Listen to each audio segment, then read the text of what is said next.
मेरे प्यारे बच्चों, आप सभी का नमस्कार। हमारे यूट्यूब चैनल मैथ्स विद्यानिधि में आप सभी का स्वागत है। आज की हमारी क्लास जो है, हम पढ़ा रहे हैं एनसीईआरटी मैथ्स क्लास 8 और आज हम पढ़ रहे हैं चौथा अध्याय जिसका नाम है आंकड़ों का प्रबंधन। इससे पहले हम अध्याय 2 और 3 खत्म कर चुके हैं और सबसे पहले हमने 5वां यूनिट पढ़ा था जिसका नाम था वर्ग और वर्गमूल। आंकड़ों का प्रबंधन में आज हम इस चैप्टर को थोड़ा समझेंगे। इसमें ज़्यादा प्रैक्टिकल में कुछ है नहीं। आंकड़ों के प्रबंधन में एक हम पढ़ेंगे प्रायिकता और दूसरा पढ़ेंगे चार्ट के बारे में। दूसरा पढ़ेंगे चार्ट के बारे में जिसको बोलेंगे वृत्त आलेख या पाई चार्ट, पेज नंबर 42। हम पढ़ेंगे वृत्त आलेख। वृत्त आलेख या पाई चार्ट। कौन सा? Pie chart. अब वृत्त आलेख या पाई चार्ट क्या होता है? वृत्त आलेख या पाई चार्ट होता है कि मान लीजिए ये एक वृत्त है,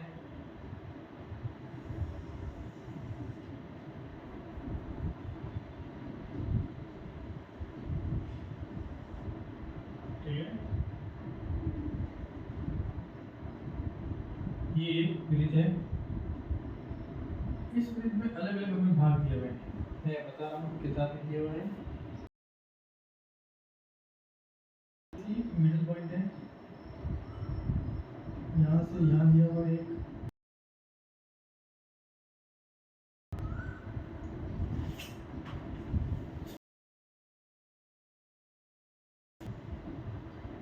ये दिया हुआ है ना,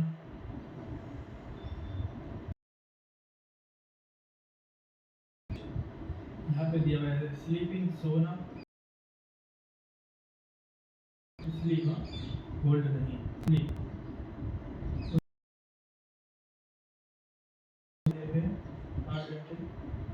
फिर देगा स्कूल का टाइम, स्कूल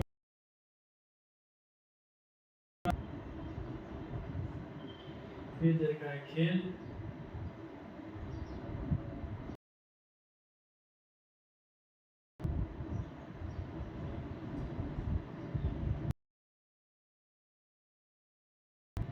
फिर अन्य में 3 घंटे,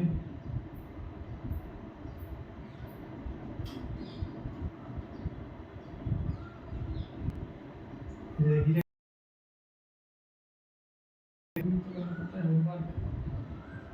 वो है 4 घंटे। एग्जाम में मान लो क्वेश्चन आ गया। ठीक है, करना हमें ये है, ये थोड़ा सा मुझे पॉइंट जो है वो थोड़ा यहाँ नहीं होना चाहिए, होना चाहिए।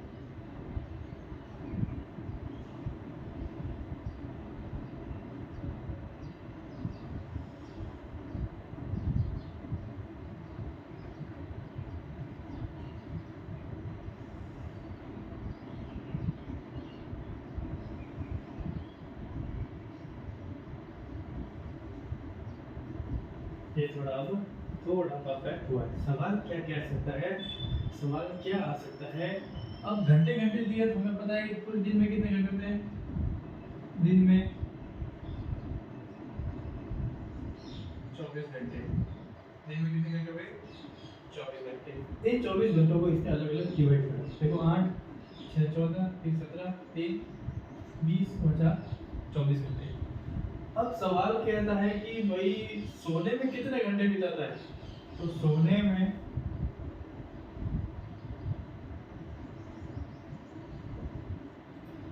पूरे दिन का कितना परसेंट सोने में बिताता है, ठीक है। तो सोने की क्रिया व्यतीत के घंटों का त्रिज्यीय खंड का अनुपात की बात, सोने में बिताए गए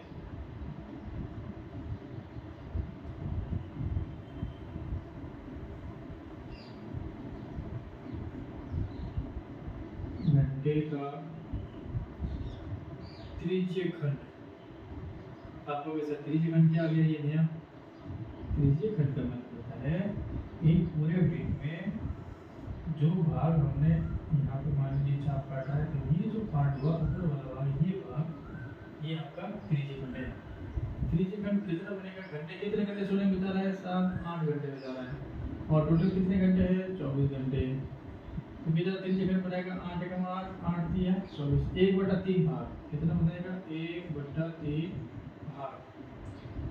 और आप चाहो कि कोण बनाओ, तो आप बताओ कि वृत्त में जो सर्कल होता है वो पूरा कोण कितना डिग्री होता है, वृत्त का पूरा कोण 300, इसका कोण बनाना है तो 1/3 गुणे 360 करो, 3 गुणे 3, 3 बाहर के 36 यानी कितना डिग्री का त्रिज्यखंड बनाएंगे, 120 डिग्री।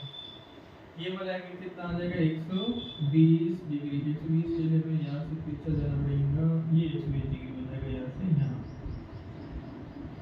एक तो पता है कि सोने में कितना बिताया, दूसरा कह रहा है कि स्कूल में कितना समय बिताया। तो स्कूल में बिताए गए समय का त्रिज्यखंड, स्कूल में बिताए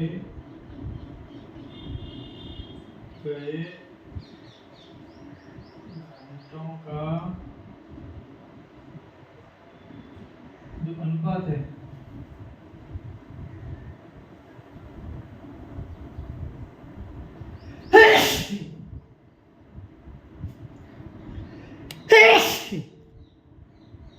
अनुपात जो है, अब स्कूल में कितना घंटे बिता रहा है, 6 घंटे। टोटल घंटे कितने हैं, 6 एकम 6, 6 चौक 24, 6 एकम 6, 6 चौक 24, 1/4 भाग। तो इसका त्रिज्यखंड कितना हो जाएगा, ये त्रिज्यखंड दिया नहीं है लेकिन नहीं बना रहा, ठीक है। तो इसका त्रिज्यखंड हो जाएगा सर 1/4 × 360, 4 4 36 90 डिग्री। कितना डिग्री होता है, 90 डिग्री का कोण। तो इसके लिए इसका मतलब ये जो लाइन हमने बनानी है तिरछी है, 90 डिग्री बनाने के लिए 6 चौक 24, 1/4 भाग इसने स्कूल में बिताया, ठीक है। अब अगर कह दें कि भाई ग्रह का ये 4 घंटे का लिखता हूँ,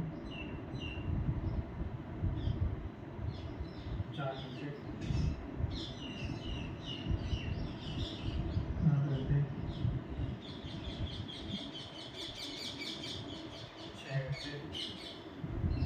कहीं भी मिली को, ठीक है, 3 घंटे 3 घंटे। अब क्या, अब ये कि अगर कहते कि साहब गृह कार्य में कितना समय बिताया, या मान लीजिए कि खेल में कितना समय बिताया, देखो खेल 3 घंटे, किसमें से 24 में 3 कम 3 3 घंटे 24, 1/8 भाग कितना भाग बिताया पूरे समय का, 1/8 भाग खेल में बिताया। यहाँ से त्रिज्यखंड कितना बनेगा, 1/8 × 360, 832 45 डिग्री का यहाँ पे त्रिज्यखंड बन गया। अब इसी के आधार पर हम जो है एक एग्जाम्पल करेंगे, एग्जाम्पल नंबर पहला इजी है समझना, मैं बता दूंगा, ठीक है। और इसको मैं भी ज़्यादा सीरियसली नहीं लेके कर रहा हूँ, ठीक है, इजी है तो उस हिसाब से पढ़ा रहा हूँ। अब मैं बता रहा हूँ आपको एग्जाम्पल नंबर पहला, और उसके बाद सीधी हम जाएंगे एक्सरसाइज 4.2 में प्रायिकता के बारे में पढ़ने के लिए। प्रायिकता ही इम्पोर्टेंट है, ये चैप्टर आगे भी आएगा, प्रायिकता वाला ये भी आएगा, ठीक है। तो अभी हम पढ़ेंगे प्रायिकता। एग्जाम्पल नंबर पहला है, एग्जाम्पल नंबर पहला हम लोग पढ़ेंगे, एग्जाम्पल नंबर पहला। यहाँ पे आपको एक वृत्त दिया हुआ है,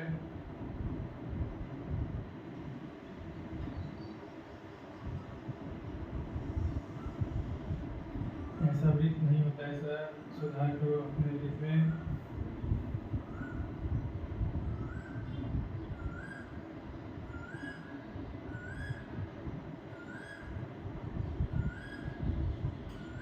ऐसे सुधार होता है, हाँ जी सर। यहाँ पे सीधी सब एक लाइन इसमें बनाई जो इसको दोबारा भाग में बांट रहा है, तो इस वृत्त को फिर एक ऐसे एकदम से सीधी लाइन बना दी इसमें।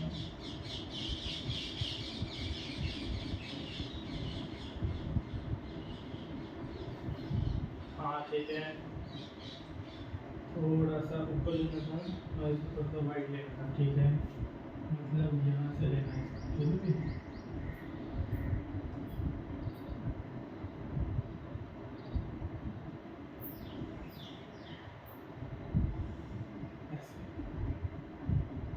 रेडियस सही है, हाँ थोड़ा 19-20 है लेकिन सही है। फिर एक एग्जैक्ट यहाँ से लेना नीचे से, और इतनी आएगी, थोड़ा सा चौड़ा कर ले।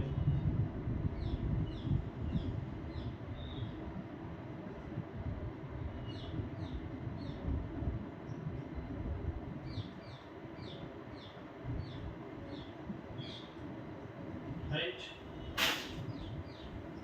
और फिर बचा एक छोटा सा ये बचा। अब क्या क्या इसमें लिखा है, 15% बच्चों की शिक्षा पर, 25% भोजन पर, 15% शिक्षा पर,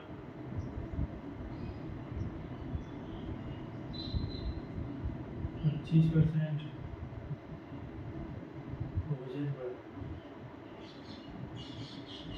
भोजन पर, 10% कपड़े पर,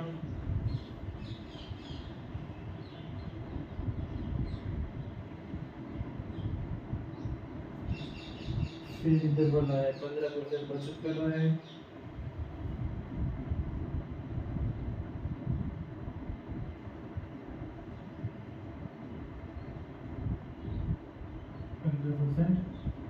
बचत कर रहा है। फिर 20% में अन्य आता है,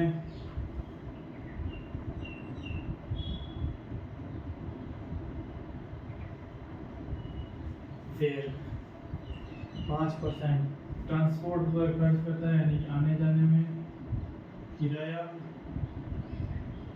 परिवहन, ठीक है। और फिर 10% करता है मकान किराए पर खर्च करता है, 10% मकान किराया, मकान किराया। अब इसके बीच में जो क्वेश्चन आ रहे हैं, सवाल नंबर पहला है, वो कह रहा कि किस मद में सबसे ज्यादा खर्च हो रहा है। जब हम आंखें खोल के देखेंगे, या 5 है, या 10 है, 15 या 20 है, या 10 है, 15 है, यहाँ पे सबसे ज्यादा किस पे खर्च हो रहा है? भोजन पे।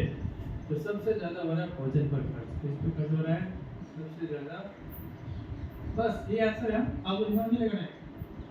ज्यादा भोजन पर खर्च हो रहा है। किस पे खर्च हो रहा है?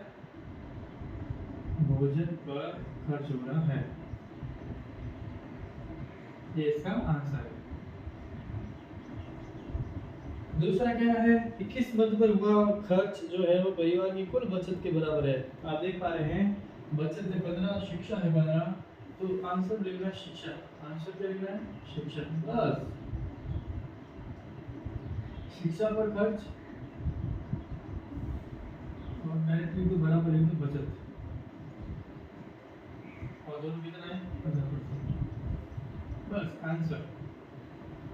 तीसरा ये कह रहा है कि यदि परिवार की मासिक बचत 3000 है तो कपड़ों पर कितना खर्च हुआ? मासिक बचत हुई 3000, तो बचत कितना है? 15%, यानी 15% 30% के बराबर है।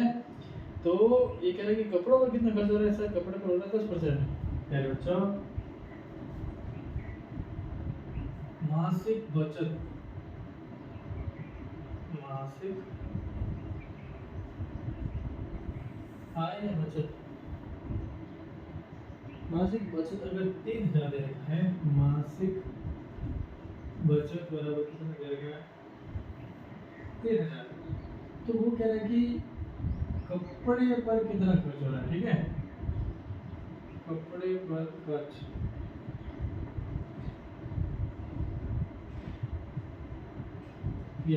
राइट, क्या तरीका है सर? बचत कितनी हो रही है? 15%। ये जो 15% है ये किसके बराबर है? 3000 के बराबर। तो 1% किसके बराबर हो जाएगा? सर 1% हो जाएगा 3000 बटे 15, 15%, राइट। तो कपड़े पर कितना है? 10%, तो 10% बराबर हो जाएगा सर 3000 बटे 15% इंटू 10%। परसेंट से परसेंट यहाँ से खत्म, तो क्या आएगा 5 के 15 के 15 15 2 30 200 इंटू 10 बराबर आ गया 2000 रुपये उसने कपड़े पर खर्च किए। 2000 रुपये उसने कपड़े पर खर्च किए। अब एक उदाहरण, अब हम पढ़ेंगे प्रायिकता। 4.1 मैंने कहूँगा, हम सीखते रहेंगे प्रायिकता के बारे में। संयोग, प्रोबेबिलिटी, इसको बोलेंगे इंग्लिश में प्रोबेबिलिटी, प्रायिकता, संभावना। ठीक है, तो ठीक है, जूम बराबर है, ऑल क्लियर है, ओके नेक्स्ट। अब हम पढ़ेंगे प्रायिकता के बारे में, और इसको एक क्वेश्चन आप समझ जाओगे प्रायिकता का, रैंडमली कोई भी क्वेश्चन आएगा आप उससे कर पाएंगे। ये तरीका भी हम आपको बताएंगे और उससे हो जाएगी 4.2 एक्सरसाइज आपकी पूरी। अब मैं पढ़ा रहा हूँ प्रायिकता, संयोग और प्रायिकता। अगला जो हमारा टॉपिक है संयोग और प्रायिकता। क्या था? प्रायिकता। अब संयोग कोइंसिडेंटली, इंसिडेंटली कुछ बोलो, प्रायिकता बोलो तो प्रोबेबिलिटी। प्रायिकता का मतलब ये है मेरे प्यारे बच्चों कि मान लीजिए ये कोई बॉक्स है, ये कोई बॉक्स है और इस बॉक्स में ये कह रहा है कि रेड कलर की 5 गेंदें हैं, 5 गेंदें, ठीक है। ब्लैक कलर की है 4 गेंदें, गेंदा नहीं, बॉल्स, ठीक है।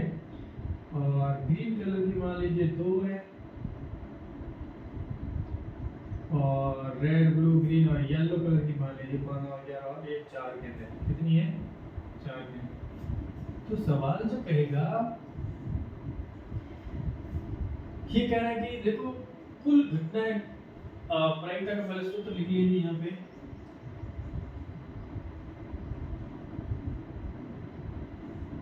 प्रायिकता बराबर कुल संभव परिणामों की संख्या, कुल संभव परिणामों की संख्या बटे में, और ऊपर जो आएगा वो हमारा आएगा कि कुल घटित परिणामों की संख्या। यहाँ लिखेंगे बटे में कुल संभव परिणामों की संख्या।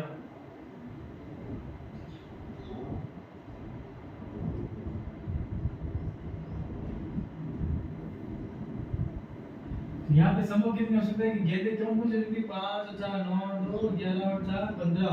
कुल संभव परिणाम कितने होंगे? 15 बटे, अगर मैं कह दूं कि लाल, जैसे कि ये बॉक्स है या थैला है और इसमें से 5 लाल 4 ये सब गेंदें पड़ी, टोटल 15 गेंदें हैं, तो संभव घटना कितनी हो जाएगी? परिणाम 15 हो सकता है। अब वो कह रहा है कि हाथ डाला और मैंने उसके अंदर से एक गेंद निकाल दी, और मान लीजिए वो गेंद आ गई ब्लू कलर की, तो ब्लू कलर की आने की संभावना कितनी है? ब्लू की गेंद कितनी है? 4 है। तो कुल संभव परिणामों की संख्या और कुल घटित परिणामों की संख्या, कुल घटित परिणामों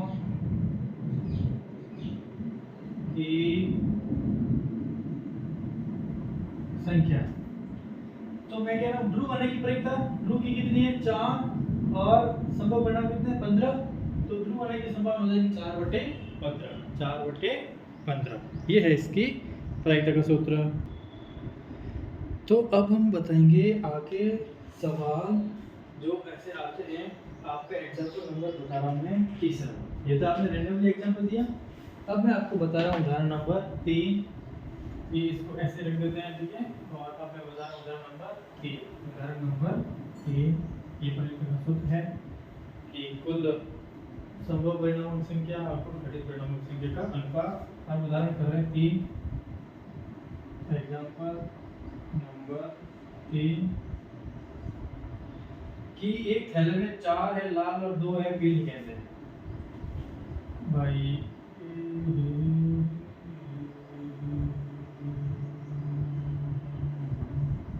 ये थैला है, 4 है लाल, 4 गेंद कैसी है, लाल है, और 2 गेंद कैसी है, पीली है, राइट है। अब सवाल कह रहा है कि थैले के अंदर से बिना देखे रैंडमली कोई भी एक गेंद उठानी है, और वो गेंद अगर पीली है तो क्या एक पीली गेंद प्राप्त करने की प्रायिकता से अधिक है या कम है? क्या एक लाल गेंद प्राप्त करने की प्रायिकता क्या है? तो यहाँ से लाल की प्रायिकता, लाल गेंद आने की प्रायिकता, पहले तो ये बताओ कि कुल घटनाएं संभव कितनी है? कि सर संभव हो सकती है 6 घटनाएं। क्यों? क्योंकि 4 और 2 कितनी है, 6। उसमें से लाल आने की संभावना कितनी है, 4। लाल आने की संभावना 4। तो इन दोनों को कट करेंगे, 2 को 2 नहीं 4, 2 दिए 6, 2 का भाग इसमें, 2 का भाग इसमें, 2 2 4, 2 3 6, 2 दिया 6। और पीली आने की प्रायिकता, पीली गेंद आने की प्रायिकता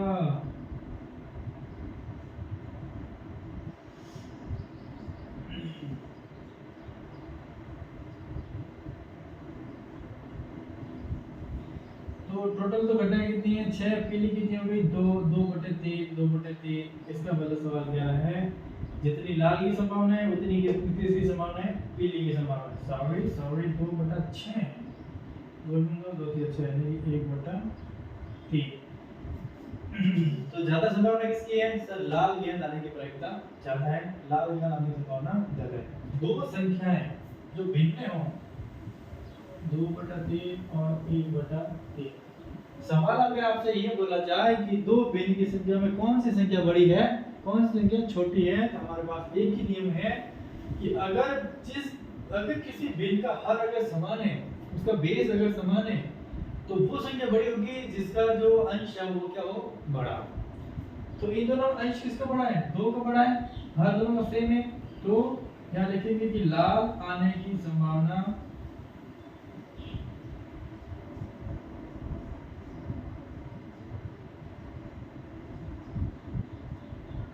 पीली आने से ज्यादा है।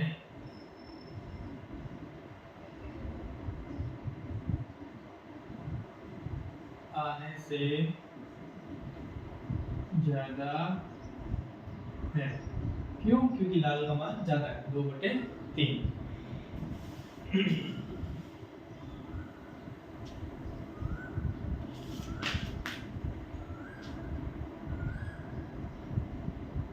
अब इसी आधार पर एक्सरसाइज 4.2 का मैं 2 क्वेश्चन कर दे रहा हूँ, दूसरा और तीसरा, और यहाँ पे एक्सरसाइज हम खत्म करते हैं और आप उसको करने की कोशिश करना। ठीक है, मैं एक्सरसाइज 4.2 करवा रहा हूँ अभी और उसको खत्म कर रहा हूँ। ये थैला है भैया, दिमाग मत लगा देना, ये थैला है।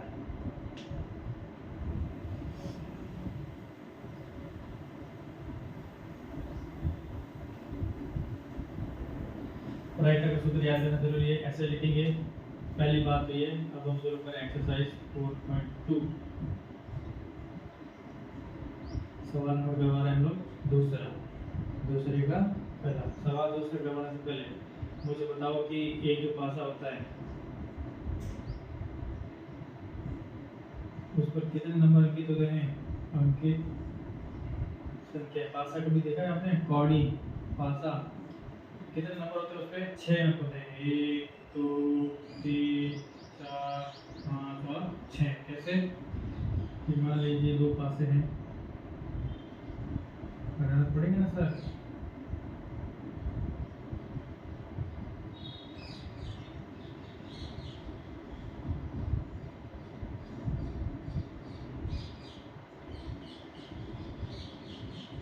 यहाँ पे 1 पॉइंट होता है, यहाँ पे होगा 2, यहाँ पे होगा 3, यहाँ पे होगा 4, पे हो गए 5 और यहाँ पे हो गए मान लो 6। ऐसे होता है पासा 6 नंबर होते हैं जी। वो जो बॉडी फैक्ट है ऐसे कौन सा नंबर आता है उस हिसाब से यहाँ पे नंबर होते हैं। इस पासे में ये पॉइंट इसमें अंकित है। तो अब इसमें देखो, इसमें अभाज्य संख्या कितनी हो सकती है?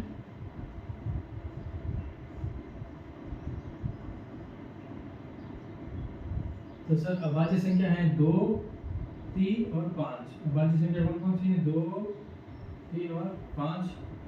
तो भाज्य कौन सी हो सकती है?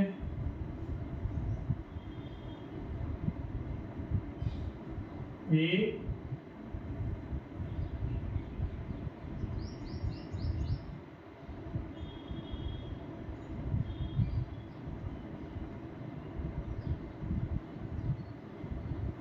चार, 6। 1, 4 और 6। यहाँ पे अभाज्य संख्या सम संख्या लिख लो कि अभी एक पासे को फेंका तो जो सम संख्या आने की पड़ेगी क्या सम संख्या कौन सी होगी? 2, 4 और 6। 3 हो गई। विषम भी होगी 1, 3, 5। विषम कौन सी हो जाएगी?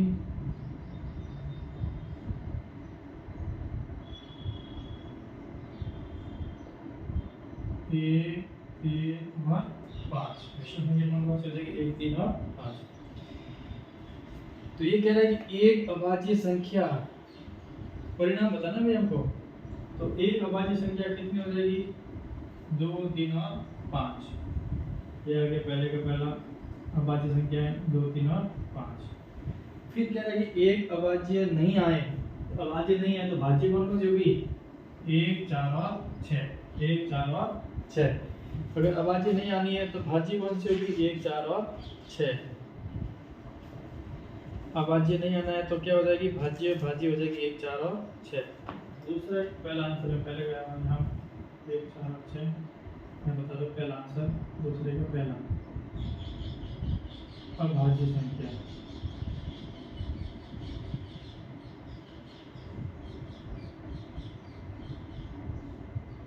कौन सी?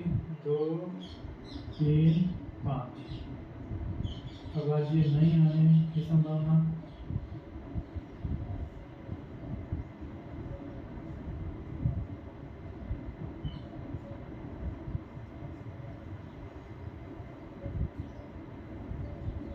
एक, 4 और 6 यानी कि भाज्य संख्या है। फिर कह रहा है कि 5 से बड़ी संख्या, 5 से बड़ी तो एक ही है 6। 5 से बड़ी संख्या तो एक ही होगी, तो कौन सी होगी? 6। फिर कह रहे हैं 5 से छोटी, 5 से बड़ी संख्या, 5 से बड़ी संख्या नहीं है, 5 से बड़ी नहीं होगी, 5 से छोटी। 5 से बड़ी